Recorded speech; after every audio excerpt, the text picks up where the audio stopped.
सरकार फारूक आज़म रदी अल्लाह तबारक व तआला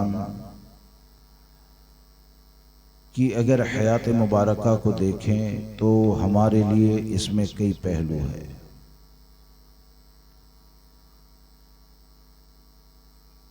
हर मुसलमान पर सबसे पहला जो फर्ज है वो सबसे पहला फर्ज ये है कि अपने दीन और ईमान की हिफाजत करें और अपने नफ्स की हिफाजत करें, अपने आप को बचाएं, फिर अहलो अयाल को बचाएं, फिर उसके ऊपर जो जिम्मेदारियां हैं यानी किसी चीज का उसको ओहदा दिया गया, मनसब दिया गया, तो उन मनसब के नीचे जितने भी आने वाले हैं उन सब की हिफाजत करना वो उसके जिम्मे है। अब सरकार फारूक आज़म रदी अल्लाह तबारक व तआला ने जो निज़ाम कायम फरमाया था, तो आज अगर हम देखें तो दुनिया में बहुत सी जगहों पर यह हाल हो गया है कि बातें करना ये तो आसान होता है, यानी मैं आपको कोई काम करने के लिए कहूं तो वो तो आसान होता है, लेकिन खुद अपने नफ्स की हिफाजत करना, अपने आप को गलत कामों से बचाना और खास करके कोई ताकत और पावर जब तुम्हारे हाथ में आ जाए तो ऐसे वक्त में भी अपनी आखिरत की हिफाजत करना ये बड़ा मुश्किल काम होता है। अब सरकार फारूक आज़म रदी अल्लाह तबारक व तआला की जिंदगी को देखें तो आप अपने बारे में और अपने अहलो अयाल के बारे में इतनी जिम्मेदारियों के बाद भी किस तौर पर निगरानी करते थे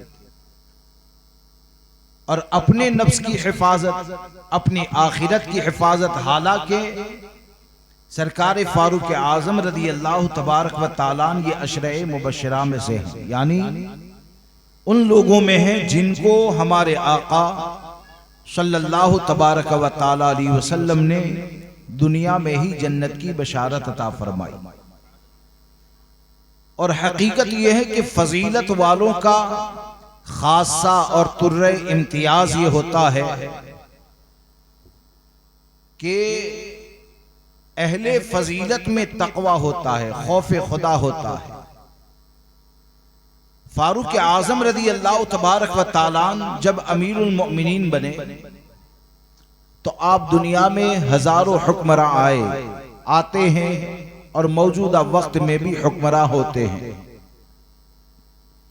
उन हुक्मरानों की जिंदगी को देखें और फारूक आज़म रदी अल्लाह तआला की जिंदगी को देखें कि आज तो माहौल ऐसा है कि ओहदे के लिए उसके अंदर तकवा है नहीं है ये बाद में देखा जाता है, मालदार है या नहीं वो पहले देखा जाता है, वो दाढ़ी रखा है या नहीं रखा है, वो बदमज़हबों से बचता है या नहीं बचता है, ये सब चीजों पर नजर करने वाले बहुत कम है।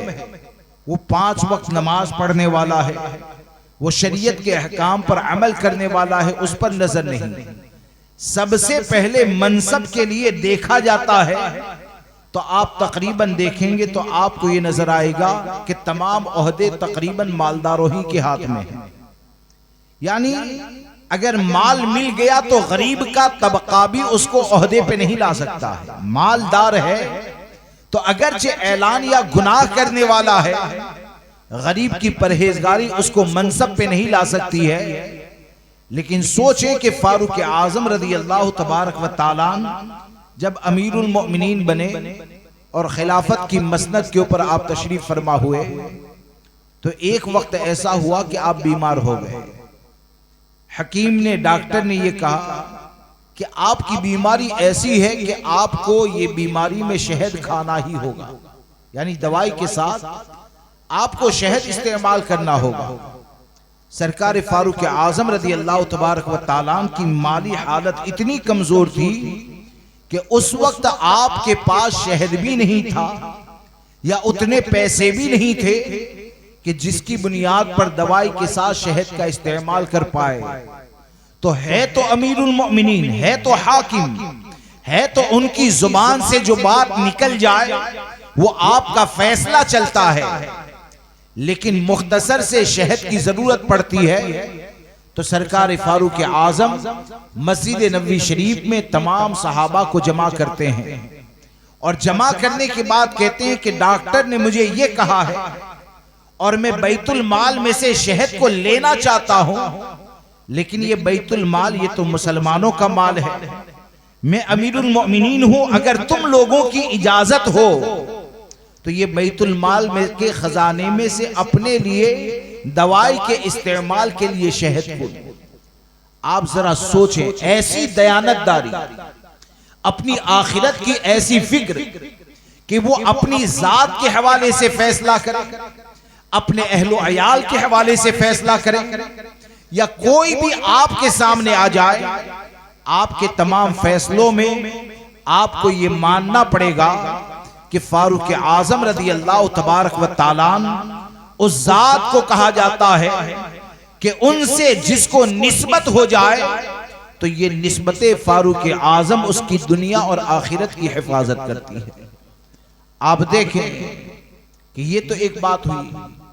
अब रहा ये सवाल अहलो अयाल का मामला, तो आज तो असल में हम लोगों का इल्ला माशाअल्लाह हाल क्या है कि औलाद से जो हमको मोहब्बत नजर आती है ना, औलाद से हमको मोहब्बत नजर आती है, तो मोहब्बत क्या है? पैसा आ जाए और पैसा आ जाए जमा कर ले। बच्चा कहां से पैसा लाया, वो किस तरह खर्च करता है, किसी की नजर नहीं होती है। कई जगह तो देखा जाता है कि किसी ट्रस्ट का मालिक बन गया, किसी मस्जिद का मुतवल्ली बन गया, तो हालात इतने ज्यादा अबतर है कि मस्जिद के मामलात में बाप के मुतवल्ली होने की बुनियाद पर बेटा तसर्रुफ करता है। ऐसे हालात भी सामने आते हैं। लेकिन फारूक आजम रज़ी अल्लाह ताला अन्हु कौन है पता है? वो न अपने आप को भूले, न अपनी अहलो अयाल को भूले, न मुसलमानों को भूले, बल्कि आपका मामला ये था कि आप जब कभी मस्जिद नबवी शरीफ में खिताब फरमाते थे ना, तो खिताब करके आने के बाद घर पे अपने घर वालों को जमा करते और घर वालों को जमा करके आप फरमाते हैं, तो सुनो, मैं लोगों को ये कामों से मना करके आया हूं, तुम भी ये काम मत करना, तुम भी ये काम मत करना, क्योंकि तुम्हारे ऊपर लोगों की नजर ऐसे ही रहती है जैसे कि परिंदे के ऊपर गोश्त की नजर हुआ करती है। अगर तुमने वो काम किया जो लोगों को मैंने करने से रोका है, तो आप फरमाते हैं लोगों को जो सजा दी जाती है ना, उससे डबल सजा तुमको दी जाएगी। और फिर अमल कैसा कि अल्लाह अकबर, रब तबारक व ताला हम सबको सरकार फारूक आजम के सदक़े में अपनी जिम्मेदारियों को अदा करने की तौफीक अता फरमाए। और मोहब्बत, सच्ची मोहब्बत किसे कहा जाता है औलाद से, उसको समझने की तौफीक अता फरमाए।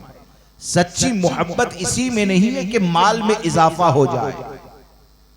जब आपका लड़का, आपका बच्चा अगर हराम जरिए से माल को जमा करता है, तो आपको उसके जरिए चलने वाले एसी की ठंडक तो याद आती है, उसके जरिए मकान शानदार बनता है वो तो याद आता है। लेकिन इसे क्यों भूल जाते हैं कि हराम जरिए से अगर तुमने एसी से ठंडक हासिल की, तो ये ठंडक तुमको कब्र की गर्मी से हिफाजत नहीं करेगी, मैदान महशर की जिल्लत से नहीं बचाएगी। सरकार फारूक आजम ये कौन है कि एक मर्तबा बाजार से आपका गुजर हुआ, तो आपने देखा हजरत अब्दुल्ला रज़ी अल्लाह तबारक व तआला, हजरत अब्दुल्ला इब्न उमर, जिनका मक्का मुअज़्ज़मा में जन्नतुल मुअल्ला से हटकर एक जगह पर मजार है। अभी तो ये नजदियों ने निशान भी मिटा दिया है, लेकिन एक इहाते के अंदर हजरत की कब्र अनवर है। तो हजरत अब्दुल्ला इब्न उमर रज़ी अल्लाह तआला अन्हुमा वो एक मर्तबा बाजार में अपने ऊंट को लेकर खड़े थे। फारूक आजम रज़ी अल्लाह तआला अन्हु का गुजर होता था, यानी बाजार में भी आप जाते थे, आपका निजाम ऐसा था कि लोग अगर खरीद और फरोख्त करते हैं ना, यानी सामान बेचने के लिए जाते हैं, तो फारूक आजम वहां पर जाकर उनसे मसाइल पूछते थे। मिसाल के तौर पर तुम गेहूं बेचते हो तो गेहूं को किस तरह बेचना जायज है, कैसे बेचना नाजायज है। कपड़ा अगर बेचते हो तो कपड़ा कैसे बेचोगे तो तुम्हारे लिए कमाई हलाल है, कैसे बेचोगे तो नाजायज है। यानी मुसलमानों की निगरानी इस तौर पर होती। और अगर कोई मसाइल का जवाब नहीं दे पाता, आप फरमाते सामान उठाकर जाओ, मसाइल का इल्म हासिल करो, उसके बाद कारोबार करना। ये कैसी एहतियात पता है? ये वो एहतियात है कि कौमे मुस्लिम की ऐसी हिफाजत कि वो जाने अनजाने या गलती से भी सूद न खाए, वो गलती से भी हराम लुक़मे को अपने पेट के अंदर जगह न दे। तो जब फारूक आजम ने देखा कि उनके शहजादे ऊंट लेकर खड़े हैं, तो आपने फरमाया कि बेटा तुमने ऊंट को खरीदा था तो वो तो बहुत कमजोर था, इतना सेहतमंद कैसे हो गया? तो हजरत अब्दुल्ला अर्ज करते हैं कि अमीरुल मोमिनीन, ये ऊंट को लाया तब तो ये कमजोर था, लेकिन ये कि उसको खरीदने के बाद सरकारी जो चरागाह है, बैतुल माल की जो चरागाह है, जहां पर बैतुल माल के जानवर घास खाते हैं, उस जगह पर मैंने अपने ऊंट को घास खिलाई। तो आप जलाल में आकर इरशाद फरमाते हैं, क्या फारूक, क्या अमीरुल मोमिनीन के बेटे के ऊंट के लिए, उसके जानवरों के लिए सरकारी चरागाह है? आपने फौरन फरमाया कि कमजोर ऊंट की जो कीमत होती है ना, वो कमजोर ऊंट की कीमत तुम रख लो और बाकी माल को बैतुल माल में दाखिल कर लो। ये कौन सा निजाम है? ये हकीकत में अपनी औलाद से ऐसी सच्ची मोहब्बत है कि माँ बाप के ऊपर जो जिम्मेदारी है वो दुनिया की नेमतें देने की बाद में है। सबसे पहले माँ बाप की जिम्मेदारी ये है कि अपनी औलाद की आखिरत को बचा ले। तो सही मानों में फारूक आजम ये अपनी औलाद से ऐसी मोहब्बत करने वाले थे कि वो दुनिया के माल मिलने के बारे में बाद में सोचा करते थे, सबसे पहले ये सोचते थे कि मेरी औलाद की आखिरत बर्बाद होने से बच जाए, मेरी औलाद की आखिरत की हिफाजत हो जाए। बल्कि यहां तक आपका एहतियात कि मैंने आप आज एक जगह पर पढ़ा कि आपकी ज़ौजे मोहतरमा, आपकी अहलिया, यानी उस जमाने में ये होता था कि जो यहूद व नसारा बादशाह होते थे तो खत किताबत के जरिए दीन की दावत दी जाती। तो दीन की दावत देने के लिए उनको तोहफा तहाइफ वगैरह देना, उसका भी रिवाज था कि दीन की तरफ माइल करना है। तो सरकार फारूक आजम रज़ी अल्लाह तबारक व तआला की अहलिया ने 1 दीनार या 1 दिरहम कर्ज लिया और कर्ज लेकर उससे इत्र खरीदा, और इत्र खरीदने के बाद चंद शीशियों में डालकर रूम की मलिका यानी बादशाह की बीवी के लिए भेजा। अब यहां से तोहफा गया ना, तो यहां से तोहफे में क्या है? 1 दीनार या 1 दिरहम का इत्र है जो चंद शीशियों के अंदर डालकर भेजा गया। अब वो तो सुपर पावर माना जाता था। जब उसकी बीवी ने इत्र का तोहफा देखा ना, तो उसने बहुत से हीरे जवाहिरात सरकार फारूक आजम की अहलिया के लिए तोहफे में रवाना किए। तो ये तो तोहफा था, और देखें तो तोहफा जिसके लिए हो उसका होता है, लेकिन सरकार फारूक आजम की एहतियात देखें कि आप अपनी बीवी को कहते हैं कि तुमने जो तोहफे में दिया था ना, वो तो 1 दीनार या 1 दिरहम का इत्र था, और उसके बदले में तोहफा जो आया वो हजारों माल की मिल्कियत के हीरे जवाहिरात हैं। तो आपने क्या फरमाया जानते हैं? आपने तमाम हीरे जवाहिरात को बेच दिया, और बेचने के बाद 1 दीनार अपनी बीवी को देते हैं और बाकी बैतुल माल में दाखिल फरमा देते हैं। 1 दीनार अपनी बीवी को दिया कि ये तुम्हारा असल माल है जो तुमने भेजा था, उसके बदले में ये आया, और बाकी माल को बैतुल माल में दाखिल फरमा लेते हैं। अल्लाह अकबर, उस शान के मालिक ये सरकार सैयदना फारूक आजम रज़ी अल्लाह तबारक व तआला थे। बल्कि आपके अहल अयाल की तरबियत में अगर आप देखें तो आपकी ऐसी बहुत सी चीजें नजर आई।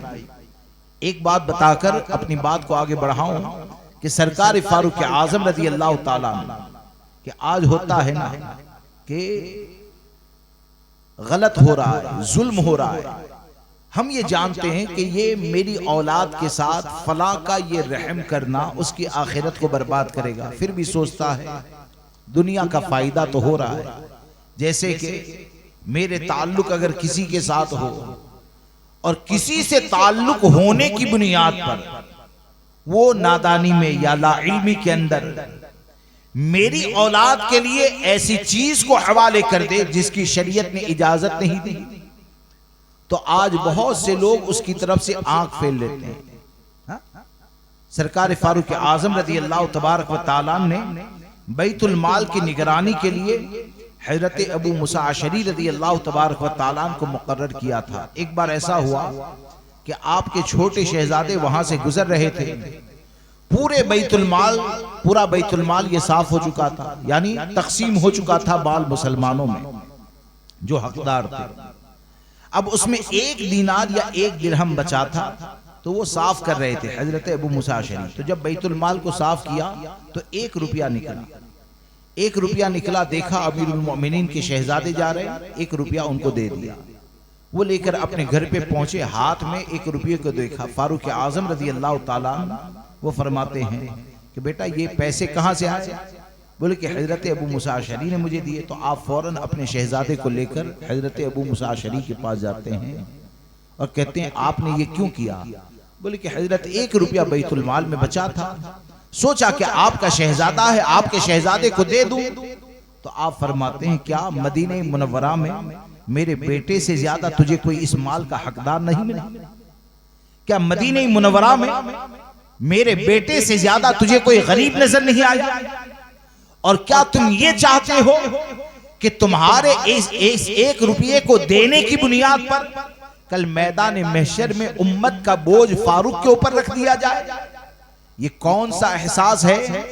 ये वो एहसास है कि हकीकत में जो सरकार फारूक आजम रज़ी अल्लाह तबारक व तआला अपनी नस्ल की हिफाजत के हवाले से, अपनी जात की हिफाजत के हवाले से जो सोच रखते थे ना, वो सोच और फिक्र अगर आज आपके दिल में पैदा हो जाए, आज मेरे दिल में अपने घर वालों के लिए पैदा हो जाए, तो यकीन जाने आज हजारों मसाइल आपके ऐसे हल हो जाएंगे कि इस सोच की बुनियाद पर अगर आपने अपनी नस्ल की तरबियत की और इस फिक्र को मुंतकिल कर दिया, तो आज जो हर मसले में आपको औलाद के लिए सख्ती करनी पड़ती है, बेटा नमाज पढ़ ले, बेटा हलाल खा ले, बेटा गुनाह से बच ले, फला काम कर ले, मेरा दिल मेरा विजदान ये कहता है कि फारूक आजम की फिक्र पर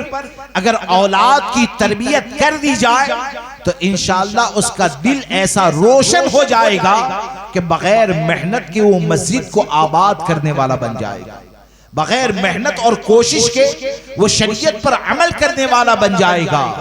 क्योंकि लुक़मा हलाल का होगा, तरबियत पाकीज़ा होगी, फिक्र पाकीज़ा होगी, तो उसकी बरकतें ये हुआ करेगी कि अल्लाह यहाँ भी इज्जतें अता फरमाएगा, आखिरत में भी इज्जत अता फरमाएगा। और सही मानों में अपनी औलाद की खैर ख्वाही और भलाई के ये जो नमूने और हमारे बुजुर्गों ने जो हमारे असलाफ की सीरत को जमा किया, तो हकीकत तो ये है कि अगर मैं फारूक आजम की सवारिह के बारे में एक वाकया भी न पढ़ूं, अगर सिद्दीक अकबर उस्मान गनी मौलाए कायनात हजरत अली अगर उनकी जिंदगी के बारे में अगर एक लफ्ज का भी अगर मुताला ना हो, लेकिन हम यकीन से जानते हैं कि ये वो लोग हैं कि जिनके कदम से लगने वाली मिट्टी भी हमारी निजात का जरिया है। लेकिन बुजुर्गों ने इनकी सवानिह को, इनकी जिंदगी को किताबों में जमा करके हमको ये ढंग सिखाया, हमको ये सलीका सिखाया कि जिन लोगों के नाम से मोहब्बत करते हो, जिनकी जात से मोहब्बत करते हो, तो उनके करीब जाने का जो रास्ता है वो रास्ता यह है कि उनके निजाम को अपने अहले खाना में अपनाओ, उनके निजाम को अपनी जिंदगी में लाओ, और उस निजाम के ऊपर चलकर अगर तुम कोशिश करोगे तो इंशाअल्लाह अज़्ज़ व जल हमारी हजारों परेशानियां हल हो जाएगी। तो ये सरकार फारूक आजम रज़ी अल्लाह तबारक व तआला का किरदार है। ये तो हो गया आपकी अहलो अयाल की बात, यानी आप हाकिम बने, अमीरुल मोमिनीन बने। उसके बाद भी यानी आपका मामला ये था कि आप अपने पुराने वक्त को भूले नहीं थे। आज भी कहा जाता है ना, जो पुराने वक्त को याद रखता है, हा? जैसे कि कभी साइकिल पे चलता था, आज मालदार बन गया तो साइकिल वाले को गाड़ी में बैठकर हकीर समझे कि ये तो जलील है। ये भूल जाता है कि जिसको तू जलील समझता है ना, ऐसी कंडीशन में तू कभी था, और जरूरी नहीं है कि मरते दम तक गाड़ी में ही रहे। हो सकता है तू फिर से साइकिल पे आ जाए, अरे हो सकता है साइकिल पर बैठने के लायक भी न बने। लेकिन फारूक आजम कौन थे कि अमीरुल मोमिनीन है। कल मैंने बताया था ना, हा? आपके सोने के लिए खैमा नहीं लगता था, आपके आराम के लिए महल का इंतजाम नहीं होता था, बल्कि आपको अगर सोना हो तो किसी दरख्त के नीचे इस तौर पर सो जाते थे कि उसकी टहनियों के ऊपर चादर को डाल दिया जाता, नीचे साया हो जाता, और उसी के नीचे अपने दुर्रे को तकिया बनाकर फारूक आजम आराम से सो जाया करते थे। आज कोई सोच नहीं सकता है। और आपने यानी खुद एक जगह पर फरमाया, यानी अपनी पुरानी याद को ताजा करते हुए, जब आप हज के लिए जा रहे थे ना, तो आप उस जगह से गुजरे जिस जगह पर मक्का मुअज़्ज़मा में जब आप इस्लाम नहीं लाए थे तो अपने घर की बकरियों को चराया करते थे। उस जगह से गुजर हुआ तो आपने अल्लाह तबारक व तआला की तारीफ, हम्द व सना बयान की, उसकी किबरियाई को बयान किया। और बयान करने के बाद कहते हैं कि एक वक्त वो था कि इस जगह पर खत्ताब की बकरियों को मैं चराया करता था।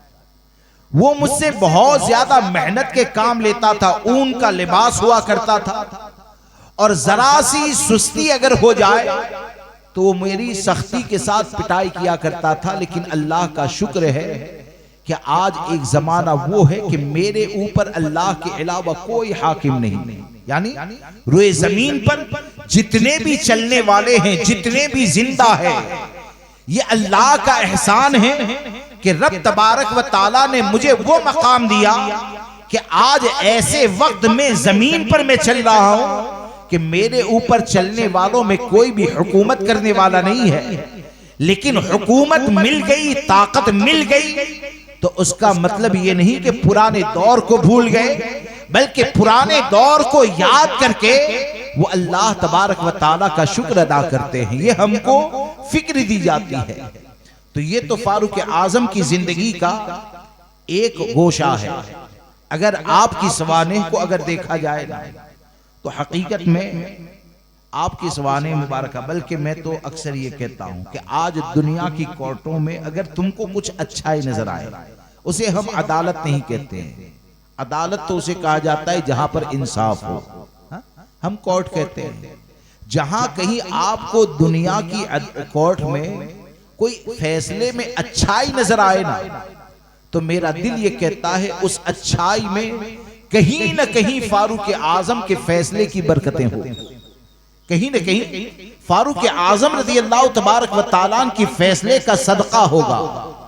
तो ये तो आपके अहलो अयाल का मामला। अब उसके बाद आप देखें कि आप हाकिम बने, अमीरुल मोमिनीन बने। अब अमीरुल मोमिनीन बने तो इतने बड़े दुनिया के हिस्से का वाली, कई हजार किलोमीटर में जिसकी हुकूमत चलती है, अब उस हुकूमत को ऐसे करना कि जहां पर जुल्म न हो, गरीब से गरीब आदमी आकर अपने हक को वसूल कर पाए, अमन सुकून के साथ जिंदगी गुजार पाए, उसके लिए बेशुमार मिसालें ये फारूक आजम की जिंदगी में मिलती है। मैं आपको बताऊं कि आपने निजाम ऐसा बनाया था कि जब आप किसी को किसी जगह का हाकिम बनाते थे ना, तो कुछ कवानीन लिखे होते थे और आप लोगों के दरमियान ऐलान करते थे, सुनो मैंने तुम्हारे ऊपर फला इलाके का गवर्नर इसे बनाया है, वो तुम्हारे ऊपर जुल्म करने के लिए नहीं बनाया। आज तो किसी को ताकत मिल जाए, यानी एक मोहल्ले में अगर कोई ताकत वाला बन जाए ना तो पूरा मोहल्ला खामोश होता है। यानी वो जुल्म करे बर्दाश्त किया जाता है, ज्यादती करें बर्दाश्त किया जाता है, वो किसी का माल गसब कर ले बर्दाश्त किया जाता है, किसी माँ बहन की इज्जत पर हाथ डाले उसकी ताकत की बुनियाद पर खामोश रहा जाता है। ये आज के हालात है। लेकिन सरकार फारूक आजम का जो निजाम था ना, वो निजाम क्या था? वो निजाम ये था कि एक तो आपका ऐलान ये शोहरत हासिल कर चुका था कि आपने बार बार ये ऐलान फरमाया कि सुनो इनको फला इलाके का हाकिम बनाया जाता है, लेकिन हाकिम इसलिए हमने नहीं बनाया है कि वो तुम्हारे ऊपर जुल्म करें, गरीबों का खून चूसे।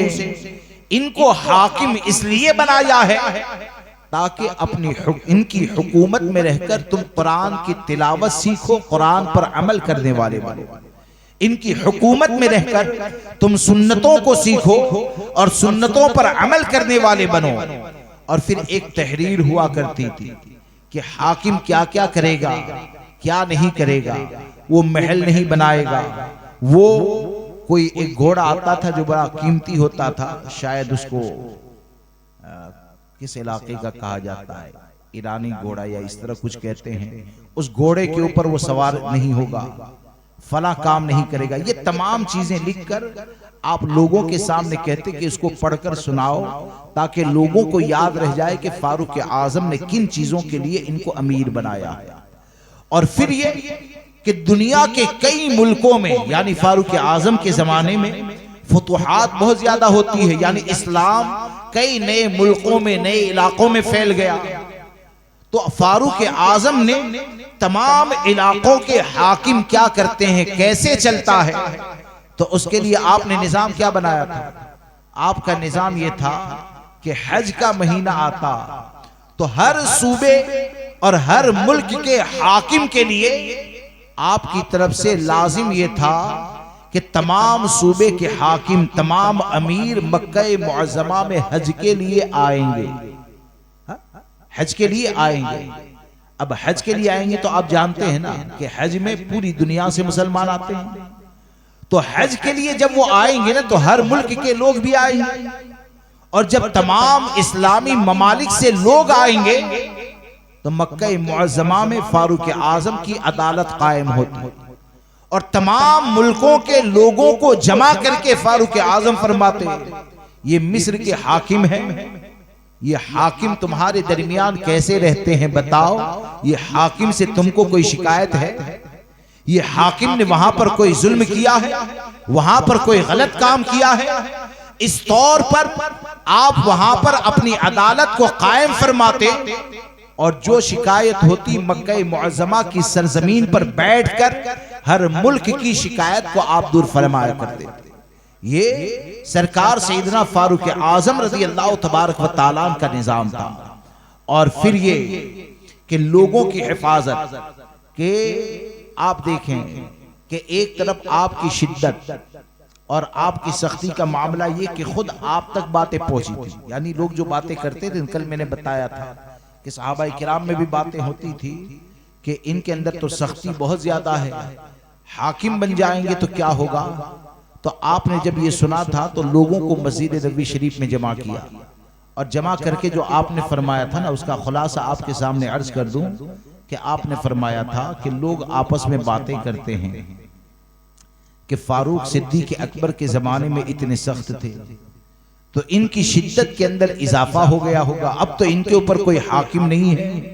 तो आपने फरमाया जिसने सुना उसने सच सुना, गलत नहीं सुना। मेरे लिए शुक्र अदा करने वाली बात यह है कि आप फरमाते हैं कि मैं नबी अकरम सल्लल्लाहु ताला अलैहि वसल्लम के साथ उनका खादिम बन के रहा, उनका गुलाम बन के रहा। और अल्लाह तबारक व ताला का शुक्र व एहसान है कि आकाए करीम सल्लल्लाहु ताला अलैहि वसल्लम मुझसे राजी रहे और राजी रहकर दुनिया से गए, और मैं उनके साथ उनका गुलाम और खादिम बन के रहा।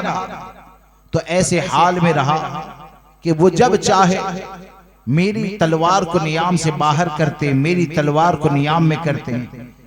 फिर बोले कि सिद्दीक़ अकबर रज़ियल्लाहु तबारक व तआला का दौर आया, तो अल्लाह का शुक्र है कि मैं सिद्दीक़ अकबर का भी खादिम बनकर रहा, उनका मुशीर बनकर रहा। और रब तबारक व तआला का एहसान है कि सिद्दीक़ अकबर रज़ियल्लाहु तबारक व तआला की नरमी, उनकी नरमी के बारे में कौन नहीं जानता। आपने खुद फरमाया कि वो बहुत ज्यादा नरम दिल थे। मैं सिद्दीक़ अकबर की नरमी के साथ अपनी सख्ती को मिलाता रहा, और सिद्दीक़ अकबर रज़ियल्लाहु तबारक व तआला जब चाहते जुल्म को खत्म करने के लिए मेरी सख्ती का इस्तेमाल फरमाते, जब चाहते मेरी तलवार को नियाम में कर लेते। लेकिन याद रखो अब दौर मेरा है। आपने फरमाया अब याद रखो ये दौर मेरा है। और जो कहते हैं कि फारूक की शिद्दत ज्यादा हो जाएगी, तो आपने फरमाया कि यकीनन मेरी शिद्दत के अंदर, मेरी सख्ती के अंदर ज्यादती होगी, लेकिन मेरी सख्ती हर किसी के लिए नहीं होगी। मैं पूरी उम्मत से इस बात का वादा करता हूं। आप फरमाते हैं कि बड़े से बड़ा जालिम अगर किसी गरीब पर जुल्म करता है, या बड़े से बड़ा ताकतवर अगर किसी गरीब के हक को मारता है, तो आप फरमाते हैं मैं तुमसे वादा करता हूं कि उस जालिम के एक रुखसार को जमीन पर रखूंगा और दूसरे रुखसार पर अपना पांव रखकर गरीब का हक दिलाकर ही रहूंगा। लेकिन अगर तुम अल्लाह की राह में जिहाद के लिए निकलोगे, जब तुम आलाए कलिमतुल हक के लिए निकलोगे, तो ये भी तुमसे वादा है कि जब कभी तुम लोग जिहाद पर जाओगे, मदीने मुनव्वरा में अपने अहलो अयाल को छोड़कर जाओगे, तो तुम फारूक को इस हाल में पाओगे कि तुम्हारे खानदान की हिफाजत करने वाला भी मैं ही हूंगा, तुम्हारे खानदान की हिफाजत करने वाला भी मैं ही हूंगा। और यकीनन आपने ऐसी बेशुमार मिसालें कायम फरमाई कि दो बातें बता दो, मेरा वक्त भी खत्म हो रहा है और हजरत उस्मान गनी पर भी अर्ज करना था और वक्त भी नहीं है। अब कल देखते हैं कि दो बातें अर्ज कर दो कि एक तो यानी जब हाकिम होता है तो उसके जिम्मे जो मुसलमान हुआ करते हैं, तो जाहिर सी बात है उसकी हिफाजत में सबसे पहली जो हिफाजत है वो दीन ही होता है। दीन की हिफाजत करना यानी मुसलमान के दिल के अंदर कोई खराबी पैदा ना हो। नबी अकरम सल्लल्लाहु तबारक व तआला अलैहि वसल्लम के जरिए जो ईमान मिला वो ईमान बचा रहे, महफूज रहे। तो उसका इंतजाम आपने कैसे किया था, और इस बात को अपने दिल के अंदर बिठा ले और हम सब अमल करने की कोशिश करें। आज क्या है कि आज लोगों का मिजाज ये बनता जा रहा है कि जानते हैं कि फला गुस्ताखे रसूल है, जानते हैं फला गुस्ताखे सहाबा, गुस्ताखे अहले बैत है, और उनकी गुस्ताखियां खुली होने के बाद भी अगर कोई बात सोशल मीडिया पर आ जाए तो सोचते हैं कि चलो 2 मिनट के लिए सुन ले।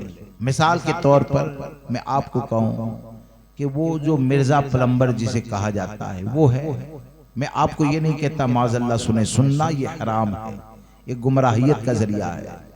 न जाने उसकी कितनी गुस्ताखियां हैं कि हुजूर की शान में भी बेअदबी कर चुका है, सहाबाए किराम की शान में भी बेअदबी कर चुका है, अहले बैत अतहार के बारे में भी बकवास कर चुका है। उसके बाद भी, ये जानने के बाद भी अगर सोशल मीडिया पर कुछ आ गया तो कहते हैं देखो, और यानी उसकी बुराई करके भी सुनते हैं, कह रहे वो कमीने की क्लिप आई है, जरा सुनो ना क्या कहता है। वो हसन अल्लाह यारी यानी सिद्दीक़ अकबर फारूक आजम रज़ी अल्लाह तबारक व तआला के ऊपर इतने गलीज गलीज नापाक जुमले कहता है, उनके ईमान का इनकार करता है। ये जानने के बाद भी लोगों का ये मिजाज बनता जा रहा है कि उसका रद्द, उसकी बुराई तो करेंगे, उसको बुरा तो जानेंगे, लेकिन बुरा जानने के बाद भी क्या कहते हैं, अरे देखो वो कमीने की क्लिप आई, लाओ जरा सुन लेते हैं। सरकार फारूक आजम ने मुसलमानों के दीन की हिफाजत के लिए कौन सा निजाम बनाया। आपके वक्त में सुबैग नाम का एक शख्स था जो आयते मुतशाबिहात के बारे में बहस करता था। वो बहस की बुनियाद पर यह शक था कि शायद वो बदमजहब हो गया, यकीनी नहीं था। और ये जिनका मैं जिक्र कर रहा हूं वो तो यकीनन काफिर और मुर्तद है, मखलूक में सबसे बदतर है। जो शेखैन के ईमान का इनकार करे वो कभी मुसलमान हो ही नहीं सकता है। जो नबी अकरम सल्लल्लाहु ताला अलैहि वसल्लम की शान में गुस्ताखी करे वो कभी मुसलमान हो ही नहीं सकता है। लेकिन आप यहां पर देखें कि आज जाहिल अवाम में से जिसको उर्दू पढ़ना नहीं आता है वो गुस्ताखों की क्लिपों को सुना करता है। और फारूक आजम को सुबैग के ऊपर बदमजहबी का शक पैदा हो गया ना, तो शक पैदा होने पर क्या किया, उसकी पिटाई भी हुई, उसको सजा दी। सजा देने के बाद तौबा भी करवाई। तौबा करवाने के बाद आपने हजरत अबू मूसा अशरी को, गौर से सुनिए, हजरत अबू मूसा अशरी रज़ी अल्लाह ताला अन्हु को खत लिखा कि तमाम मुसलमानों को हुक्म दो कि सुबैग का बाइकाट करें। किसका बाइकाट करें? सुबैग का।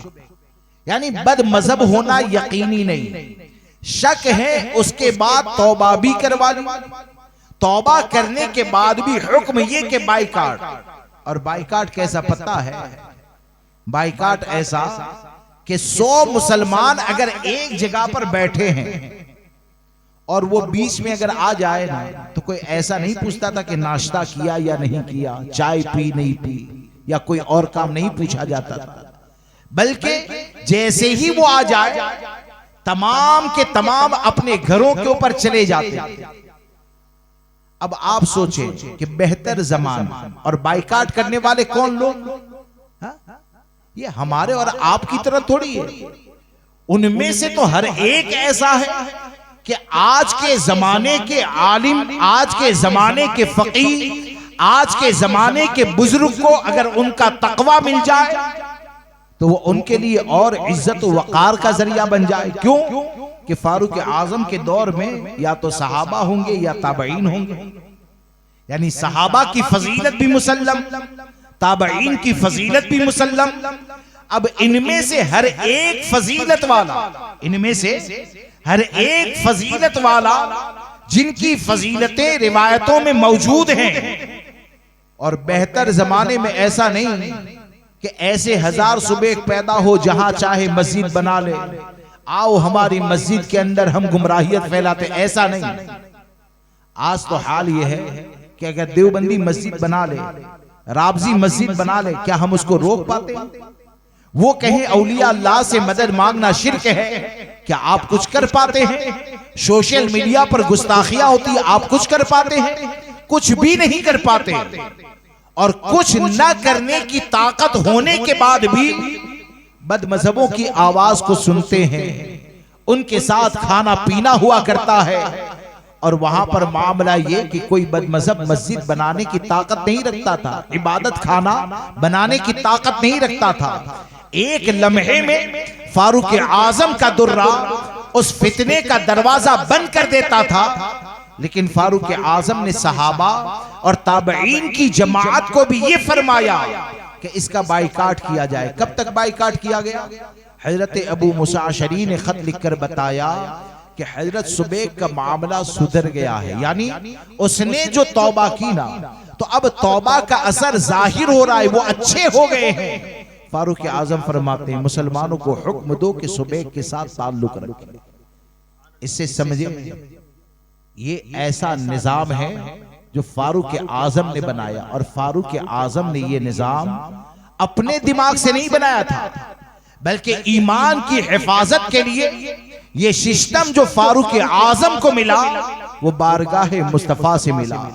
और वो निजाम क्या है कि गुमराहियत से बचना है, बचाना है, तो वो निजाम यही है, इय्याकुम व इय्याहुम ला युज़िल्लुनकुम वला युफ्तिनूनकुम, कि तुम उनसे दूर रहो, उनको अपनों से दूर रखो, कहीं वो तुमको गुमराह न कर दे, कहीं वो तुमको फितने में न डाल दे। जब उस निजाम को फारूक आजम सहाबा और ताबईन की जमात में भी कायम रखते हैं और यकीन के साथ यही जानते हैं कि बदमजहबों की गुमराहियत मुसलमानों के दरमियान न फैले, उसका इलाज यही है कि बदमजहबों का बाइकाट किया जाए। और उसी निजाम की तरफ इमाम अहमद रजा हमको लेकर जाना चाहते हैं, उसी निजाम की तरफ सरकार मुफ्ती आजम हुजूर ताजुशरिया लेकर जाना चाहते हैं। और उसी निजाम में रहकर हम अपने दीन और ईमान की हिफाजत करें। उसी लिए मेरे आला हजरत हमको ये कहते हैं कि अपना अमल ये बनाओ कि उन्हें जाना, उन्हें माना, न रखा गैर से काम, लिल्लाहिल हम्द में दुनिया से मुसलमान गया। तो इसलिए ये सरकार फारूक आजम ने जो ये निजाम अता फरमाया, यानी आपकी जात को आप जिस खाने में लेकर रखिए, या फारूक आजम रज़ी अल्लाह तबारक व तआला की सवाने को आप पढ़ें, सबको पढ़ना चाहिए। तो यकीनन आपका निजाम ये इतना बेहतर है कि आपने सबकी हिफाजत फरमाई। रब तबारक व तआला हमें हमारी क़यामत तक आने वाली नस्लों को फारूक आजम की सच्ची मोहब्बत अता फरमाए। बोलने में जाने अनजाने अगर कोई गलती हो गई हो, तौबा करता हूँ, अस्तगफिरुल्लाह रब्बी मिन कुल्लि ज़ंबिन व अतूबु इलैह, ला इलाहा इल्लल्लाह मुहम्मद रसूलुल्लाह सल्लल्लाहु अलैहि वसल्लम। अस्सलामु अलैकुम।